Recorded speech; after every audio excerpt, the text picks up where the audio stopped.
Bapak Ibu guru hebat, video ini adalah tugas ruang kolaborasi modul 2.3 yaitu coaching untuk supervisi akademik. Tujuan pembelajaran khusus dari materi ini adalah calon guru penggerak dapat mempraktekkan alur percakapan coaching Tirta dan melakukan refleksi tentang praktik percakapan coaching yang telah dilakukan dengan sesama rekan CGP. Tidak lupa saya ucapkan terima kasih kepada Bapak Muhammad Sadik SPD selaku fasilitator dan Ibu Eka Sulistiawati MPD selaku pengajar praktik yang selalu mendampingi saya, Nimade Supriyani SPD selaku calon guru penggerak Angkatan 8 Kabupaten Jembrana. Bapak Ibu guru hebat, berikut adalah video praktik coaching bersama rekan CGP saya yaitu bersama Bapak Edi Armawan. Selamat menyaksikan. Baik, langsung saja ya dimulai percakapan coaching dengan alur Tirta dengan Pak Edi sebagai coachee dan saya sebagai coach. Halo, selamat siang Pak Edi. Apa kabar hari ini Pak Edi? Selamat siang Bu Made, kabar saya hari ini baik.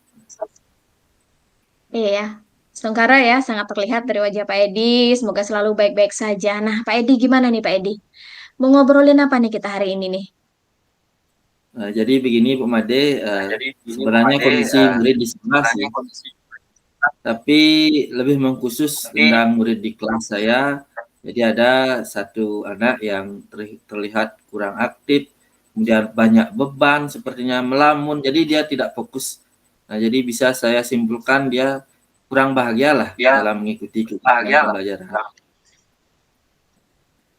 Iya, jadi Pak Edi mau ngomongin masalah murid Pak Edi yang terlihat kurang bahagia di saat mengikuti pelajaran di kelas. Demikian ya Pak Edi?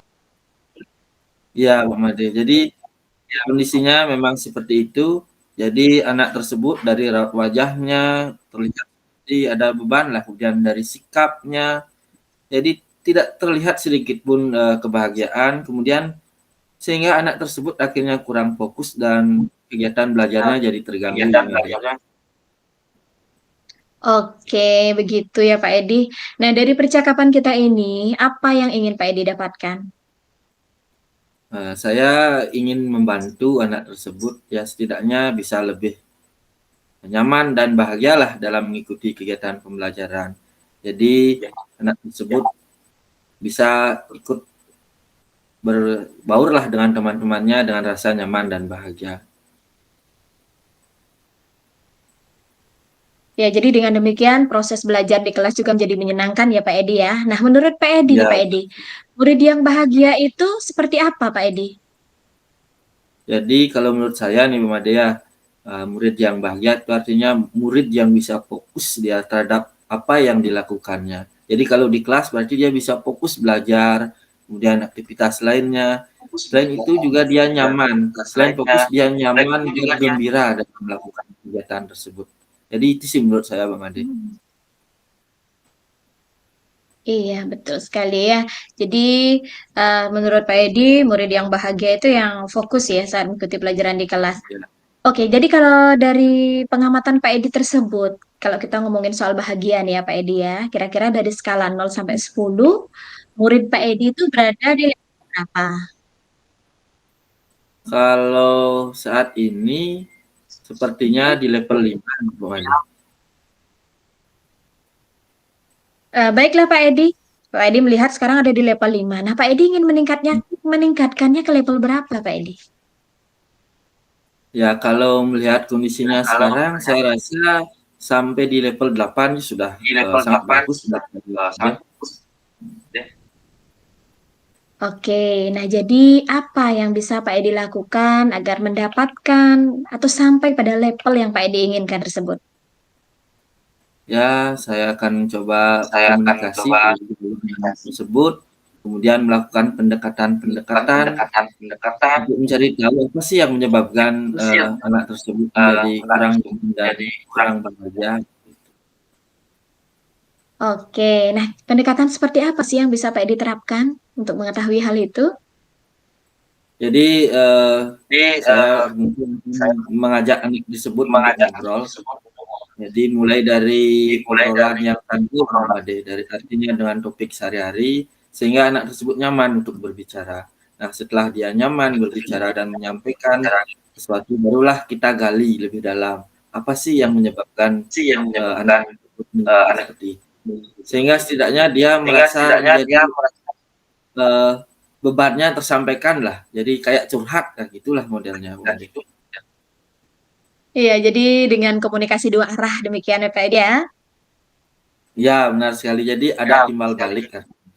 Saya berbicara, anaknya pun juga berbicara. Nah, kemudian juga selanjutnya dengan memberi ruang lah kepada anak-anak untuk bagaimana mereka beraktivitas, berekspresi, sehingga anak-anak tersebut tidak hanya diam, sehingga akan muncul ekspresinya. Dengan muncul ekspresi, otomatis kebahagiaannya juga akan bertambah. Nah, kemudian juga dengan memberikan pembelajaran yang variatif, entah itu dari medianya juga inovatif. Ya, pokoknya kita buatlah semaksimal mungkin anak tersebut nyaman gitu. Wah, menarik sekali ya rencana Pak Edi. Kapan nih akan direalisasikan nih Pak Edi rencananya nih? Ya, jadi rencananya ya pertemuan berikutnya begini. Saya rasa semakin cepat semakin baik rasanya. Iya, baiklah Pak Edi ya. Sudah lumayan ya kita ngobrol hari ini. Kita udah ngobrol banyak terkait dengan kebahagiaan murid ya. Dan sangat menarik sekali. Nah, Pak Edi, dari obrolan kita hari ini apa yang Pak Edi dapatkan nih Pak Edi? Ya, jadi awalnya ini terus terang saja, Bang Ade, saya merasa agak bingung sebenarnya ini. Bagaimana cara saya artinya mengatasi konflik yang seperti itu. Tapi setelah ngobrol dengan Bu Made tadi, akhirnya saya mendapatkan solusi apa sih yang harus dilakukan ke depannya agar hal tersebut bisa teratasi. Jadi ada solusi yang saya dapatkan dari obrolan ini. Iya, baiklah Pak Edi ya. Semoga semua rencana Pak Edi bisa berjalan sesuai dengan harapan Pak Edi. Terima kasih sudah berbagi cerita di siang hari ini. Mungkin tentunya setelah ini saya ingin mendengar cerita Pak Edi kembali. Bagaimana tentang peningkatan kebahagiaan anak tersebut ya. Terima kasih Pak Edi. Selamat siang. Ya, terima kasih kembali Bung Ade. Selamat siang.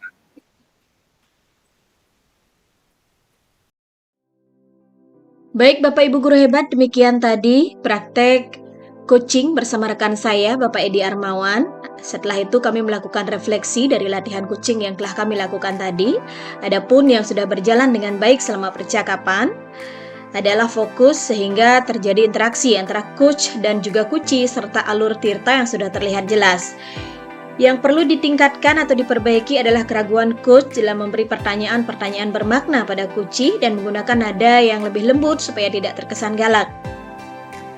Menghadirkan diri sepenuhnya atau present supaya bisa fokus untuk bersikap terbuka, mendengarkan dengan aktif serta memberikan pertanyaan-pertanyaan yang berbobot.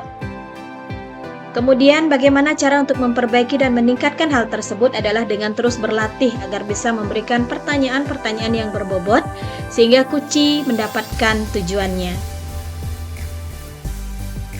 Setelah itu saya bertanya kepada rekan saya, Pak Edi Armawan yang selaku kuci, bagaimana perasaannya setelah dikucing.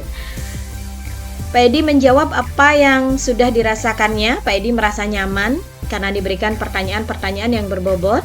Yang dari awal Pak Edi merasa kebingungan setelah melakukan coaching, merasa lega karena telah mendapatkan solusi dari permasalahan yang telah dihadapinya.